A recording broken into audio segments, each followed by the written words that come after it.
Bonjour à tous. Allô?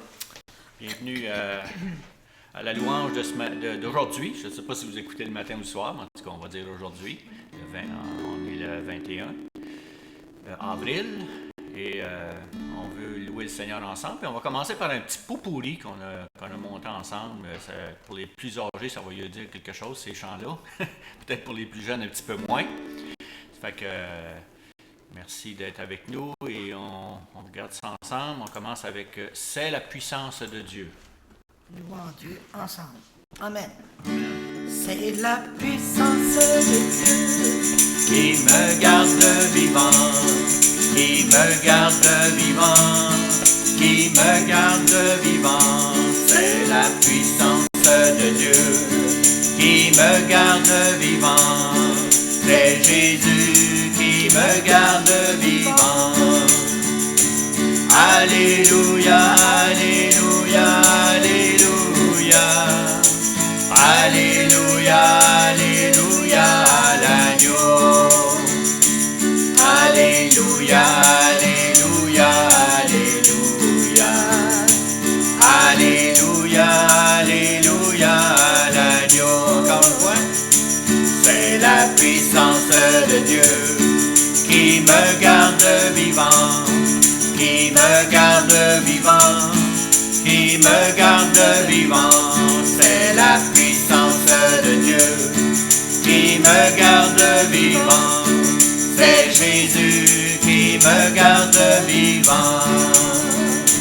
Alléluia, Alléluia, Alléluia.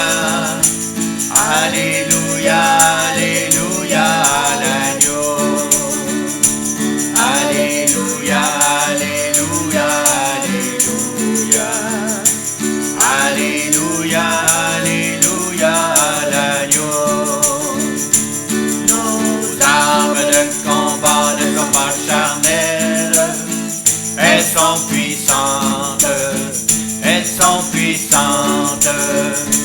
Nos armes de combat ne sont pas charnelles, elles sont puissantes par la vertu de Dieu. Elles sont fortes pour renverser des forteresses.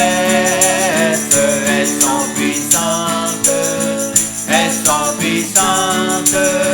Elles sont fortes pour renverser des forteresses. Elles sont puissantes par la vertu de Dieu. Libéré, libéré, Christ m'a libéré.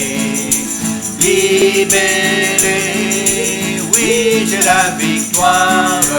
Libéré du péché de son pouvoir.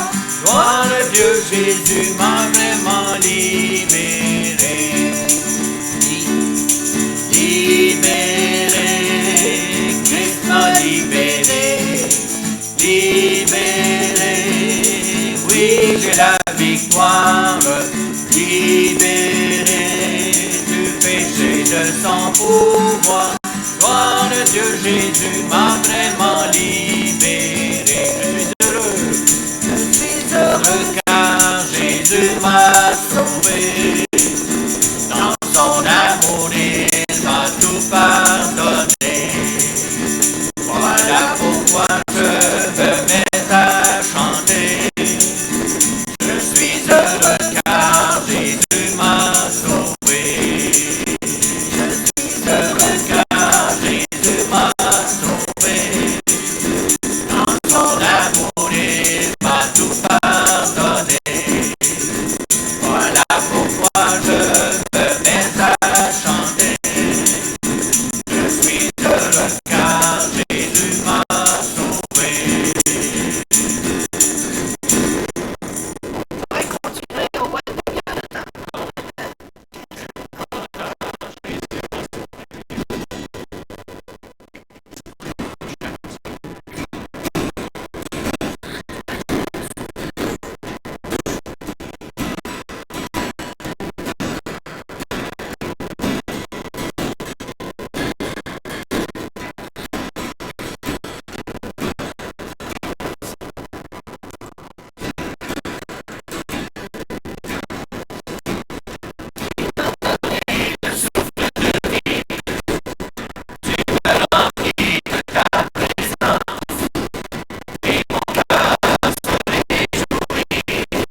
Purifie-moi avec l'histoire, et je serai plus blanc, moi, je serai plus blanc que neige.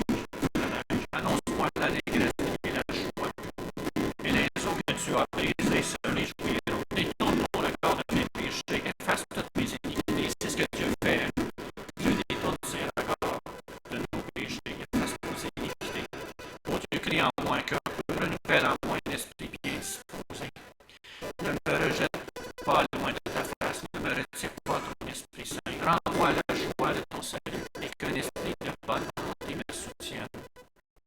J'enseignerai tes voies à ceux qui les transgressent et les pécheurs reviendront à toi. Les pécheurs reviendront à toi.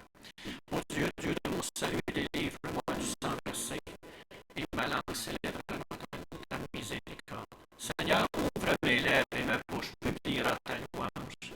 Si tu avais voulu des sacrifices, je t'en aurais fait, mais tu ne prends point plaisir aux holocaustes.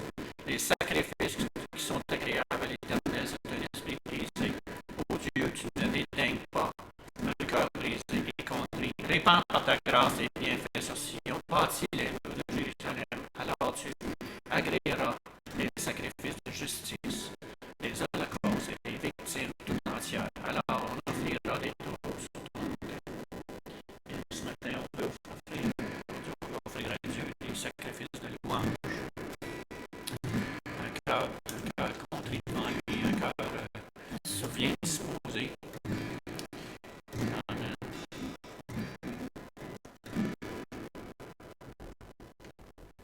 Gloire à Dieu.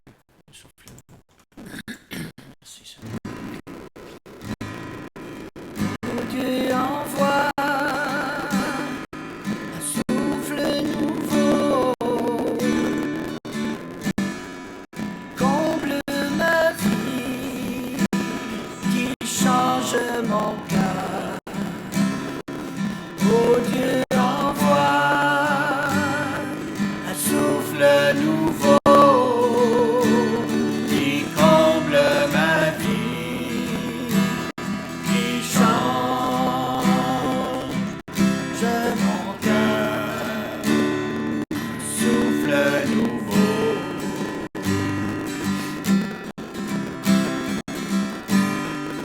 Mon Dieu d'amour, assis devant toi, pour te demander le souffle de toi. Mon Dieu d'amour, j'espère en toi, car je sais que tu règnes, me donnant l'espoir. Oh Dieu, envoie un souffle nouveau, qui comble ma vie, qui change mon cœur.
L'Évangile selon Matthieu.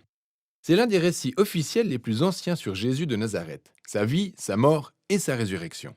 Le livre est en soi anonyme, mais la tradition fiable la plus ancienne le relie à Matthieu, collecteur d'impôts, qui fut l'un des 12 apôtres choisis par Jésus et qui apparaît lui-même dans le livre.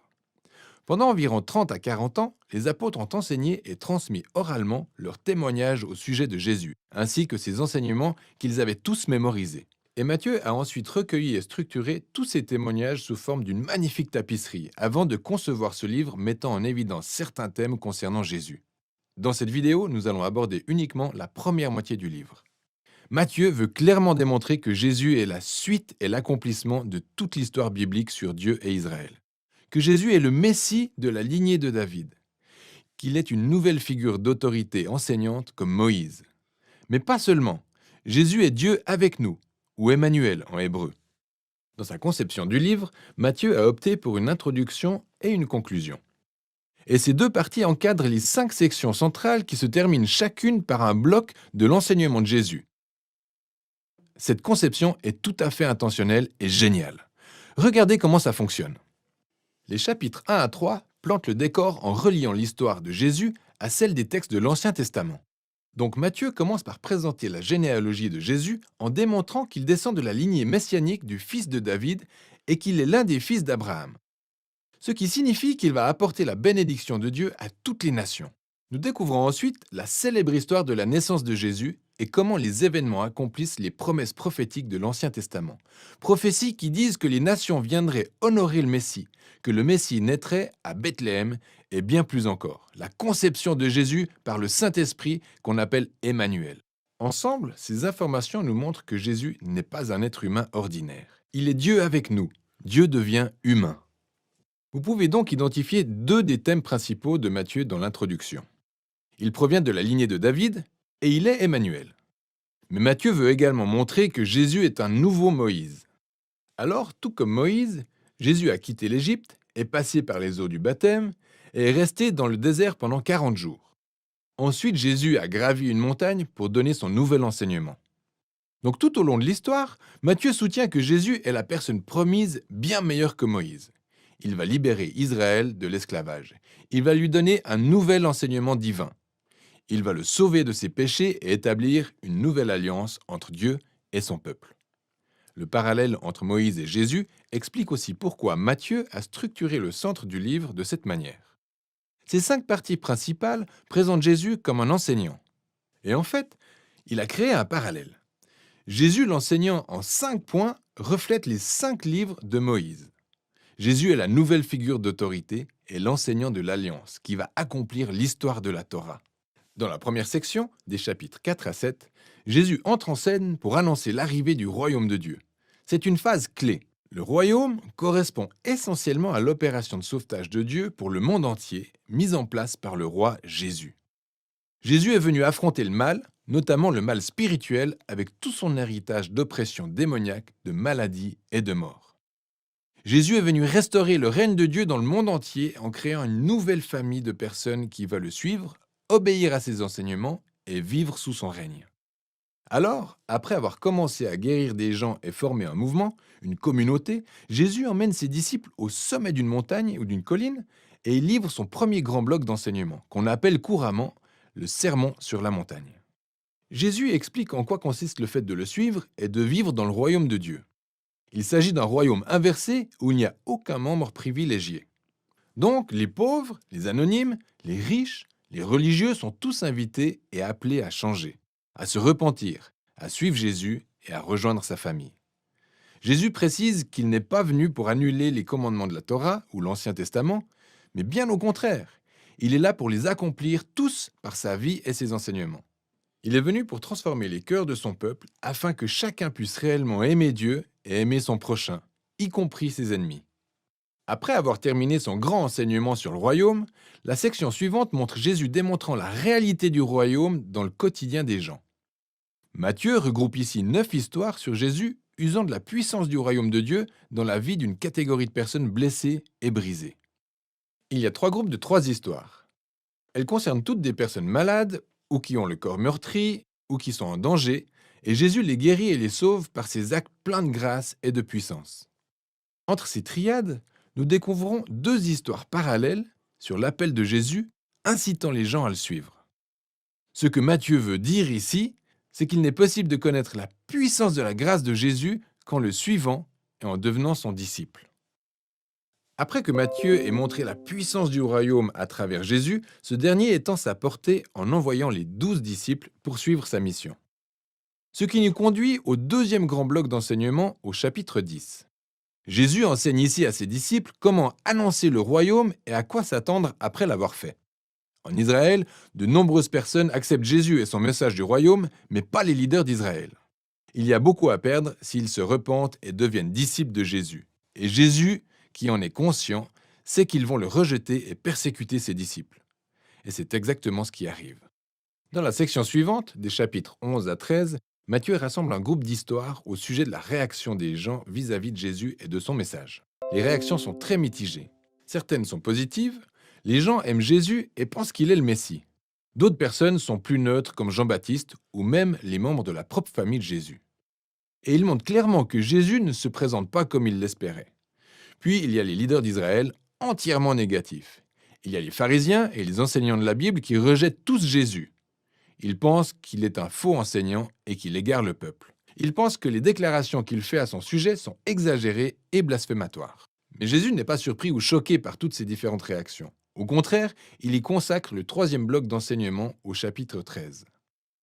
Matthieu y énumère un tas de paraboles de Jésus sur le royaume, comme celle du fermier plantant des graines sur 4 types de sol, ou celle d'une graine de moutarde, ou d'une perle, ou encore d'un trésor enfoui. D'une certaine façon, ces paraboles viennent commenter les histoires que vous venez de lire dans le chapitre 11 et 12. Certaines personnes acceptent Jésus avec enthousiasme, et d'autres le rejettent. Mais le royaume de Dieu est la valeur suprême, alors il continuera de se répandre malgré tous ces obstacles. Donc voilà pour la première moitié de l'évangile selon Matthieu. Maintenant, il y a encore quelques éléments à repérer lorsque vous lisez ces chapitres. Souvenez-vous que Matthieu présente Jésus comme la suite et l'accomplissement de l'histoire de l'Ancien Testament. Observez comment il navigue entre les citations tirées des textes de l'Ancien Testament. Vous noterez qu'elles sont placées à des points stratégiques de l'histoire, donnant plus d'informations sur Jésus et son identité. Donc prenez le temps de vous poser pour chercher ces références et les lire dans le contexte de l'Ancien Testament. Le plus souvent, vous découvrirez des connexions vraiment bien et intéressantes. Et finalement, observez les types de personnes qui acceptent Jésus et le suivent. Vous verrez qu'il s'agit généralement de personnes non importantes, d'anonymes ou d'irreligieux. Il s'agit des personnes transformées par leur confiance ou leur foi en Jésus et qui le suivent. Les personnes offensées par Jésus sont des religieux et les orgueilleux. La question est donc de savoir quelle tournure va prendre cette tension entre Jésus et les leaders d'Israël. C'est précisément ce que raconte la deuxième moitié de Matthieu.